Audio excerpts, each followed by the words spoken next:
Next दूसरा example है plover पक्षी। प्लोवर पक्षी व मगरमच्छ। क्रोकोडाइल और प्लोवर बर्ड के बीच में भी क्या देखी जाती है? प्राक सहयोगिता देखी जाती है। प्राक सहयोगिता देखो इसमें किस प्रकार से देखी जाती है, थोड़ा सा कॉपी पेन रख के एक बार सुने इधर। मगरमच्छ अपना खाना पीना करने के बाद में एकदम जितनी भी मगरमच्छ है जो समुद्र में या फिर तालाब में जहां पर भी रह रहा है वहां पे आराम से अपना खाना पीना कर लिया इसने। करने के बाद इसके दांत के अंदर कुछ टुकड़े फंस जाएंगे। भाई इतने बड़े बड़े दांत हैं तो इनके अंदर ऑब्वियस सी बात है कि कुछ ना कुछ टुकड़ा तो रह ही जाएगा। तो अब इसको लगेगा कि अपन क्या करके आते हैं, टूथपेस्ट करके आते हैं, ब्रश करके आते हैं। तो ये कहाँ पे आएगा? किनारे पे आएगा।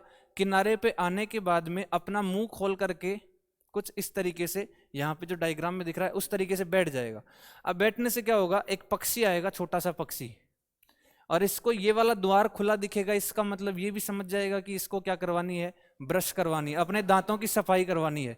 और इसको भी फायदा होगा। देखो ये आएगा, इस मुंह के अंदर बैठेगा आराम से, और इन दांतों के बीच में जो भी टुकड़े फंसे हुए हैं उनको निकाल निकाल करके खाने लग जाएगा। तो इस प्लोवर पक्षी को फायदा हुआ कि नुकसान हुआ? फायदा हुआ। और इस मगरमच्छ को भी फायदा हुआ है, नुकसान हुआ? हाँ, इसके दांतों के अंदर कैविटीज नहीं लगेगी। समझ रहे हो? से नहीं पूछेगी क्या आपके टूथपेस्ट में नमक है। समझ पा रहे हो ना?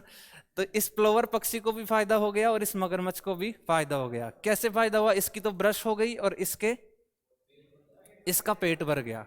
अब सोचो ये मगरमच्छ बाहर आ गया, बाहर आके मुंह फाड़ के बैठ गया ऐसे, और प्लोवर पक्षी नहीं आया किसी दिन प्लोवर पक्षी नहीं आया, तो क्या मगरमच्छ मर जाएगा?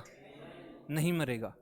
या फिर मान लीजिए ये प्लोवर पक्षी यहाँ पे इंतजार करता ही रहे कि मगरमच्छ आएगा, खाना खा करके अपन उसके दांत साफ करेंगे, मगरमच्छ आएगा, खाना खाकर अपन दांत साफ करेंगे। इंतजार करता रहा लेकिन मगरमच्छ नहीं आया, तो क्या ये मर जाएगा? तो समझ में आ गई होगी कि दोनों साथ रहेंगे तो दोनों को क्या होगा? फायदा। अगर दोनों अलग अलग रहते हैं तो तू तेरे मैं मेरे।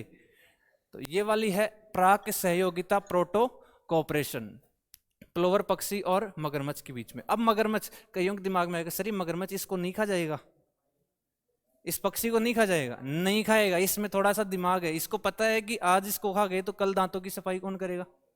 तो ऐसे में ये अपना संयम दिखाता है, और अभी अभी खाना खा के आया है तो भूख भी नहीं लग रही इसको, ये क्यों खाएगा?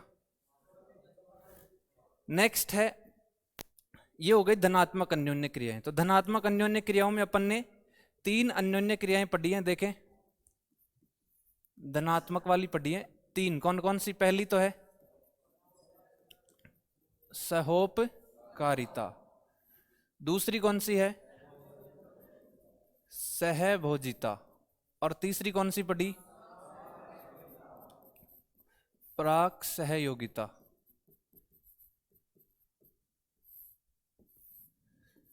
सहोपकारिता, सहभोजिता और प्राक सहयोगिता। इसमें क्या होता है? प्लस प्लस, यानी कि दो जातियां साथ रह रही हैं, दोनों अनिवार्य रूप से साथ रहती हैं, ये अनिवार्य संबंध है।